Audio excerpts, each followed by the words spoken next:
My boyfriend of almost 3 years told me a series of white lies that to me seem more serious. Can't tell if I'm overreacting or if this is actually indicative of a bigger problem. My boyfriend and I have been dating for almost 3 years, living together for 2. We have a pretty good relationship, obviously with ups and downs, but we make it work and are happy. A little background on me and my boyfriend. I come from a single-parent home. My father was absent. My mother was and is by no means perfect, but she did her best with what she had. We were poor. Life was never easy for us, but we had each other. Since I was pretty young, I've wanted to pay her back someday. I've worked incredibly hard to be able to do so. I help her financially as much as I can and regularly pay her bills //send her cash. I'm also her only living child now, as my brother passed away 5 years ago, which basically left me to help her. I don't care, I love my mother, and the right thing to do is to help her when she needs it. But is stressful. This is relevant because my boyfriend described coming from a somewhat similar past, and it is something we have bonded over. Having the mutual experiences seemed to bring us closer.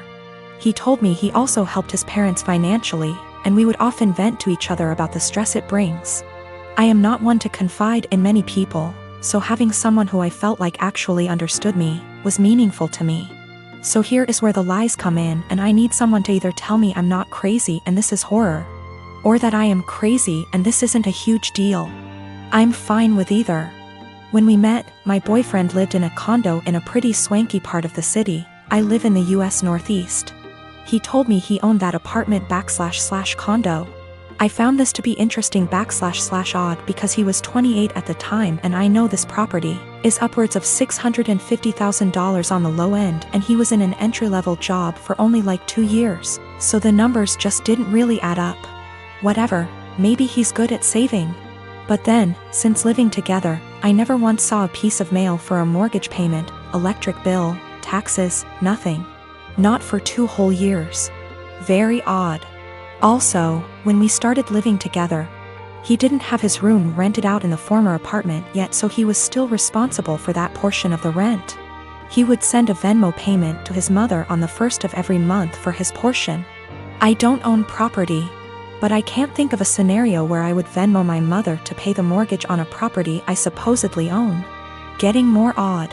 He would then go to his parents' house for an afternoon and come back really upset. Usually when I would ask why, it was because they were having financial problems and he needed to help them out. I totally understood this and supported him. He literally has cried on my shoulder about this many times. He tried to start a company years back and ended up getting into debt somehow. He told me this debt was $17,000 and that he paid it off. I'm confused because I met him only 2 to 3 years after the supposed debt accrued / company dissolved, and it was already paid off. He told me when he moved back home after the business failed, he was $17,000 in debt and living at his parents' house working at a minimum wage job. How someone with a minimum wage job pays off that much debt in 3 years, I'll never know. We got into a fight a few weeks ago and I finally had enough and confronted him about these things. He doesn't help his parents, they actually pay his phone bill, and this was all a lie. He doesn't own that apartment, he didn't pay off that debt from his company. He initially told me his parents helped pay it off and then like 3 minutes later, came clean. And said that his business partner paid it off, so I have literally no idea what the truth is there, and if anything, in my eyes. His parents are the ones who are financially supporting him. So now, I'm dating a 31 years old man who doesn't pay his own phone bill, was lying to me and / or completely fabricating aspects of his life for 3 years. And then when confronted about it, continued to make up lies and then came clean about them 5 minutes later. I'm obviously concerned that he could lie for this long, about fundamentally important things like our values, and so on. I sincerely thought I would marry this man. He seemed to understand me like no one else and to be a truly caring and genuine person. Now I'm having a hard time rationalizing actually planning a life around someone who would not only lie about their background and family etc., but also financial aspects. Aside from that, I now can't tell what is the truth and what is a lie. I've also noticed other things he has lied about, called him out on it, and he has denied it outright to my face. I see this as a form of gaslighting, as I know I'm not wrong, but he is trying to convince me otherwise. Am I overreacting? Is this a white lie that went haywire? Or is this actually a series of complete and utter bullshit used to manipulate me? And also, is it insane for me to actually consider a life with this man? I am a hiring manager at a tech company and I was hiring for summer internships a little while ago. We had a guy, about 19 years old, applying for a summer internship between his freshman and sophomore years of college. It was a virtual interview over Zoom because of COVID. A minute or two in, when I was introducing myself, his mom came in and introduced herself and started talking about her son's work ethic. I thought it was a little strange.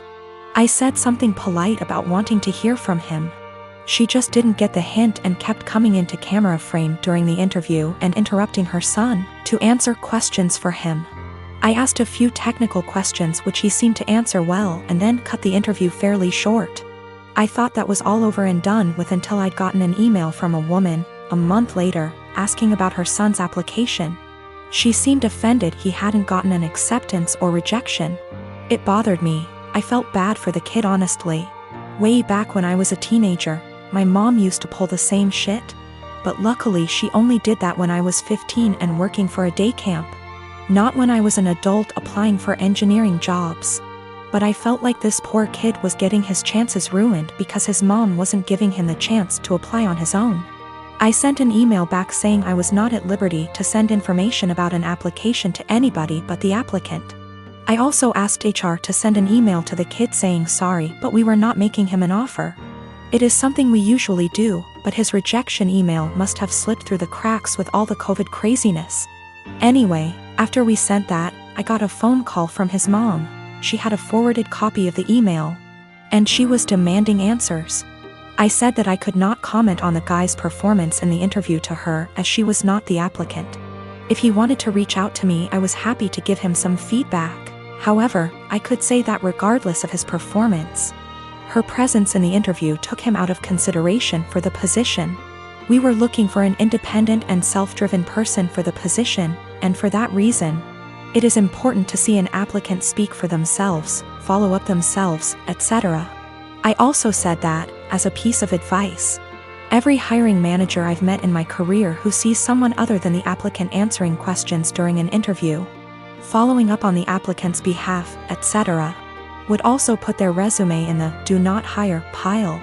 Since, while the applicant may be skilled and motivated, they need the ability to demonstrate those traits themselves. She blew up at me over that, kinda cussing me out to the point where I hung up. My dad died and I'm scared my family won't get along. So yesterday after my dad comes home he eats what my mom made for him. Eggs and Spam. To be clear, he has a pre-existing medical history of high blood pressure and gout. First found out when he was admitted to the hospital in 2015 when he fell ill, and we basically had to force him to go to the hospital BC he didn't want to go. He was put on medication since, with changes to them maybe a year or so ago. So back to when after he ate. My half-sister heard a thud around 740-ish and told me to check BC. She thought maybe my parents are arguing. I go down and see my dad on the kitchen floor, my mom behind him a few feet away, and I hear him snoring. I ask my mom a question, get worried, run back upstairs and knock on my sister's door. She calls my other sister and also tells me to stop wasting time, call 911. I was scared and frantic. I wish I called 911 or saw him when he came in so I could maybe have called sooner. They get frantic too and we all start yelling at each other, and I try to maintain order also as I'm talking to 911 person. At some point in all of this my brother-in-law yells for help and I help him turn my dad onto his side. BC, he said he could choke on his saliva. My dad stops snoring and we start panicking. The EMS tells us how to perform CPR, but my sisters keep yelling, and so I try to get them working together. They finally start working on it. One is doing compression and the other giving him air and sometimes rotating. Fire department and ambulance gets here and they start doing the same thing but also have defibrillators, and honestly, I'm just in shock still. It was maybe 8:03 p.m. when they came or so, I don't remember, it's all a blur. I checked my phone for timestamp, but I called twice so I forgot when original call was placed. They called it at 8:50 p.m. and I just began to lose it. My aunt comes and my sister is trying to call my dad's work to let his bosses know. We talk about how we want my dad's arrangements and agree on cremation. We don't have the money for anything else, but also my sister wants the remains. My mom is bipolar schizophrenic and my sisters and bro-in-law don't get along. Her because of a whole history that would keep you here forever if I tried to type it. My dad was a bad person, but he still chose us and tried his best to provide regardless of his fallacies. He had my mom's back too, saying he wouldn't kick her out or place her in a mental home. My sisters kinda want that, I think, but I'm scared to talk about it. My mom is okay sometimes, but also acts up of her mental illness sometimes, and my dad and I were her constants regardless of what happened. My mom is old and still wants to benefit from some social security services that my dad had, but my sisters and I think we should get a majority control of his account. There's a lot of renovations to be done. He ignored upkeep of the house for a number of years, example, the roof. My mom is not very sad about the ordeal. She had a long history of mental abuse from my dad, and I understand, but we for some reason stayed together. How to move forward except for one moment at a time, and I'm still waiting for funeral home to come pick up his body. It's 8:13 a.m. now, been waiting since night before. And I have been crying, but also I can't sleep, and I'm sorry if this doesn't meet guidelines. I just need to vent. Even though I told a few friends, I'm still in disbelief. How this will moving forward. I believe it can though. But it's hard to stay positive. When my daughter was 14, wife and I decided we would buy a car for her to use on her 16th if she proved herself to be responsible, got good grades, etc.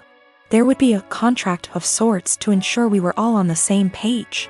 The stipulations were continuing good grades, good attitude. She could only bring one friend with her somewhere, to begin with. We had to know where she was, and the obvious too, don't drink and drive, and don't text and drive. We made it clear that we were buying the car, but it was for her to use. We got the car, a 2012 Honda Civic. She has a summer job right now, it's summer break, so she's out doing stuff with her friends, etc. In a few months she will be off to college. Everything was going swimmingly. Until someone on that Nextdoor app started posting pictures and videos of bad drivers in the area. And lo and behold, my daughter was posted with her face down as she texted and rolled through a stop sign. Once with her face down in her phone at a stoplight. I was livid. My wife was the one who showed it to me. We found out there were more instances from her Instagram stories, and we decided, no. Wife and I up and sold the car. We didn't lose very much in the process, except of course our daughter completely came unraveled. It's so unfair, I didn't hurt anyone, everyone's doing it. How am I supposed to get to work? What about when I go to college? Well, we said no, it's not unfair, you hurt us by being a shitty, irresponsible driver. No, not everyone's doing it. You can walk, ride your bike, or take the bus, and as for college, you don't need the car to get to and from classes, and again, ride your bike or walk. She tried to play the "how can you send your daughter to college without her safety in mind" card, and I said, well, now you're concerned about safety? And she just up and screamed. This has everyone in our life up in arms and divided. Her grandparents think we're being over the top and awful, that grounding her would have sufficed. They've threatened that they will buy her a car again if we try to send her to college without one. The car is already sold, so there's no going back. I think what we did was absolutely correct, that actions have consequences and we would be in the wrong to pull back from that. In terms of her going to college? Well, she made that choice. She had a car, it came with certain stipulations, she disobeyed us, and now she pays the price.